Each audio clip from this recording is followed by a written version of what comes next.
یہ وہ نبی تھے جنہوں نے بڑھاپے میں بھی اللہ سے امید نہیں چھوڑی، جن کی ہڈیوں میں کمزوری آ چکی تھی، جن کے بال سفید ہو چکے تھے، جن کی آنکھوں نے عمر بھر انتظار کیا تھا، مگر دل نے کبھی مایوسی کو قریب نہیں آنے دیا۔ یہ حضرت زکریہ علیہ السلام کی کہانی ہے، صبر، دعا اور اللہ پر کامل یقین کی ایسی داستان جو ہر ٹوٹے دل کو جوڑ دیتی ہے۔ حضرت زکریہ علیہ السلام بنی اسرائیل کے نیک اور متقی نبی تھے۔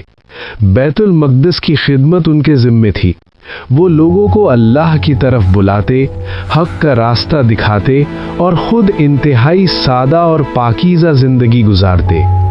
بڑھاپا آ گیا تھا، جسم کمزور ہو چکا تھا، مگر دل اللہ کی محبت سے روشن تھا۔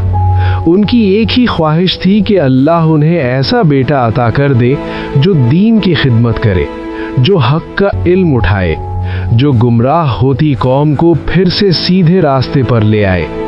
مگر ان کی زوجہ بانجھ تھیں اور وہ خود بھی بہت ضعیف ہو چکے تھے۔ بظاہر دنیا کی نظر میں یہ دعا ناممکن تھی، مگر حضرت زکریہ علیہ السلام جانتے تھے کہ اللہ کے لیے کچھ بھی ناممکن نہیں۔ ایک دن وہ حضرت مریم علیہ السلام کے حجرے میں داخل ہوئے تو دیکھا کہ وہاں بے موسم کے پھل رکھے ہیں۔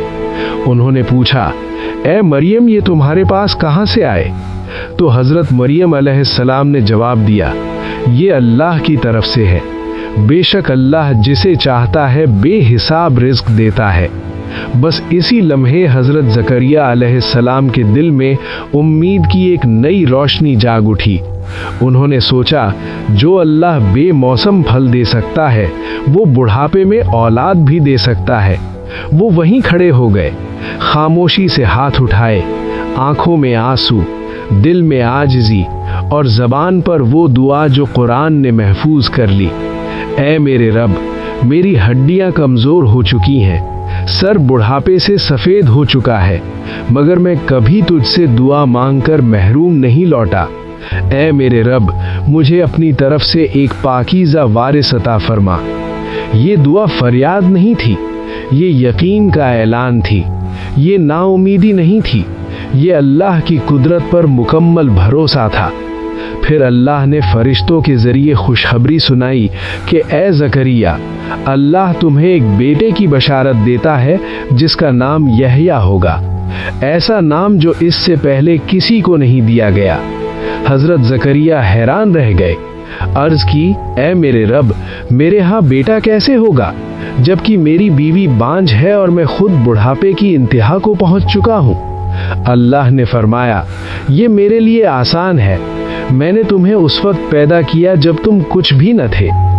یہ جواب نہیں تھا، یہ ایمان کو آسمان تک بلند کرنے والا پیغام تھا۔ یہ اعلان تھا کہ اللہ کی قدرت انسانی حساب کتاب کی محتاج نہیں۔ اللہ نے نشانی کے طور پر فرمایا کہ تم 3 دن تک لوگوں سے بات نہ کر سکو گے مگر تندرست رہو گے۔ حضرت زکریہ نے اشاروں سے لوگوں کو اللہ کی تسبیح کرنے کا حکم دیا۔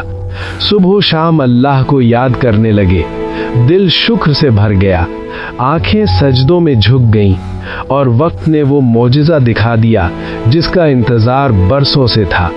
حضرت یحییٰ علیہ السلام کی ولادت ہوئی، ایک ایسا بچہ جو بچپن ہی سے حکمت، پاکیزگی اور تقوی کا پیکر تھا۔ قرآن گواہی دیتا ہے کہ وہ اپنے والدین کا فرما بردار تھا، نرم دل تھا، پاک باز تھا۔ حضرت زکریہ نے اپنی آنکھوں سے اپنی دعا کو زندہ دیکھا، اپنے صبر کو رنگ لاتے دیکھا، اپنی امید کو حقیقت بنتے دیکھا۔ یہ کہانی ہمیں سکھاتی ہے کہ اللہ کی رحمت کبھی دیر نہیں کرتی، وہ وقت پر آتی ہے، وہ بہترین وقت پر آتی ہے۔ بس شرط یہ ہے کہ دل نا امید نہ ہو، زبان پر شکوہ نہ ہو اور اللہ پر یقین مکمل ہو۔ اگر حضرت زکریہ علیہ السلام بڑھاپے میں اولاد پا سکتے ہیں تو آپ کی ٹوٹی ہوئی امیدیں کیوں زندہ نہیں ہو سکتی؟ اگر اللہ ان کی ناممکن دعا قبول کر سکتا ہے تو آپ کی مشکل کیوں نہیں حل ہو سکتی؟ بس ایک سجدہ، ایک آنسو اور ایک سچی دعا کافی ہے۔ اگر آپ کو یہ ایمان افروز کہانی دل کو چھو گئی ہو تو اس ویڈیو کو لائک کریں، اپنے پیاروں کے ساتھ شیئر کریں اور ہمارے چینل کو سبسکرائب کریں تاکہ ایسی مزید روح کو جگا دینے والی اسلامی کہانیاں آپ تک پہنچتی رہیں۔